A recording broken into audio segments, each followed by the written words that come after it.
Making money online has gotten tougher in recent years. Google has made it so that only large websites with tons of backlinks and long, high-quality content typically rank well in the most competitive niches. Unless you are already established, it's a lot of work to make money with blogs and websites.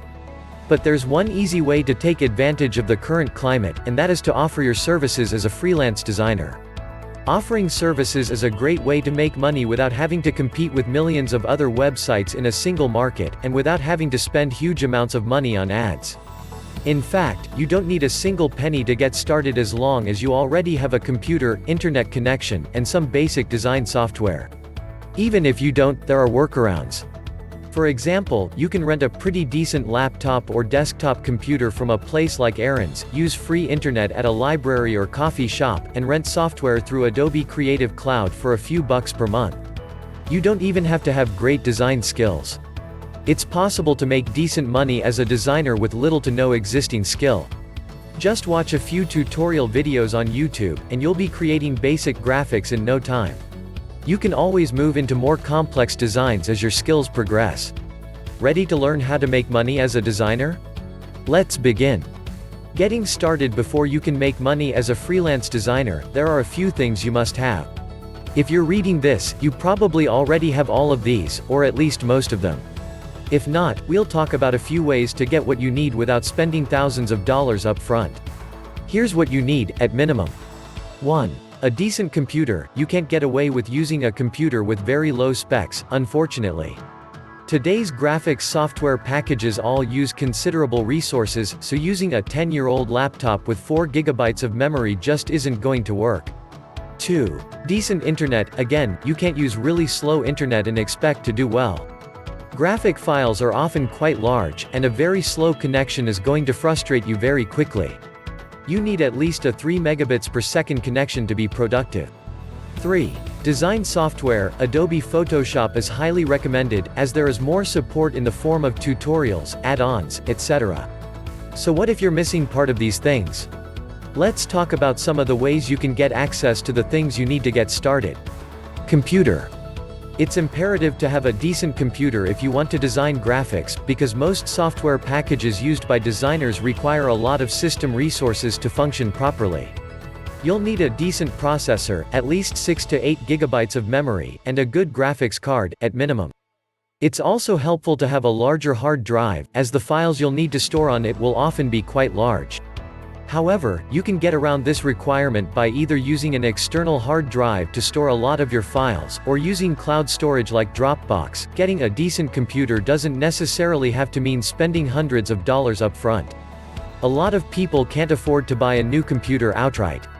Financing is probably your best option, but keep in mind that if you don't have great credit, you'll end up paying a lot more for your computer, because interest charges on options that don't require good credit are usually very high. A lot of places will help you finance a computer without great credit.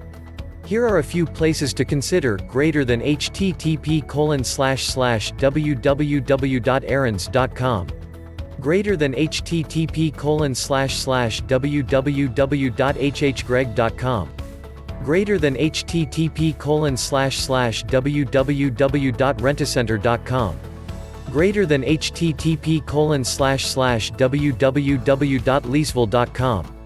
Remember to choose a computer that has good specs, because it's not going to be effective to have a computer that won't run the software you need to use. Internet. Not everyone has access to fast internet where they live. There are still a lot of dead zones in the world, and sometimes it's just not affordable to have internet, even if it is accessible where you live. Fast internet can often cost $100 per month, or more, and if there are no affordable options where you live, you may think you can't make money as a freelancer. Fortunately, there are some options available to you even if you don't live in an area with access to fast, affordable internet. The first option is using mobile internet. If you have a cell phone, you may be able to use it as a personal hotspot in order to access the internet from your computer. You simply log into the hotspot as you would Wi-Fi, or connect via Bluetooth. Sometimes you can even connect to your phone's hotspot by plugging your phone into your computer. If you don't have a phone that has a hotspot feature, you may be able to get a dedicated hotspot device through your cell phone carrier. Many carriers offer these small devices, and you can often connect several devices to a single hotspot. Of course, you'll have to be careful about how much bandwidth you use, as mobile bandwidth is often quite expensive, and even unlimited plans are never truly unlimited. The second option is to use the internet at a place like a local college, library, coffee shop, or restaurant. Many places have free Wi-Fi these days, although some do require a small purchase to be able to use it. Even very rural areas usually have some kind of free internet option. Software.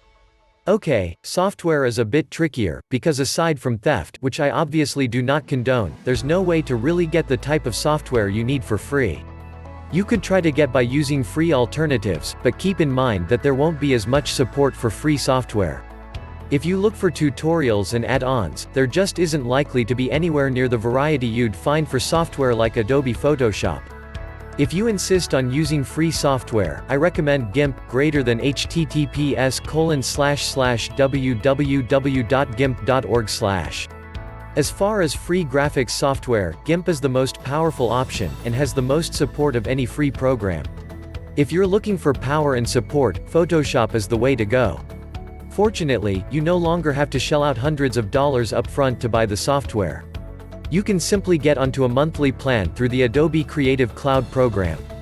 Yes, it's still relatively pricey, but for software this powerful and with the potential to make you as much money as this one, it's well worth it. You can get Photoshop with Lightroom for $9.99 per month, or you can pay $49.99 per month to get all 20+ Adobe apps, including Photoshop, Illustrator, Dreamweaver, Premiere Pro and more.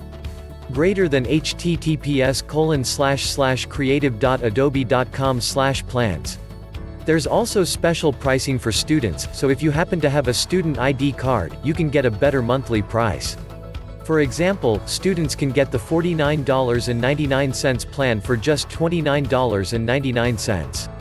This is a significant investment, but you can always start with the $9.99 plan for access to Photoshop and upgrade later.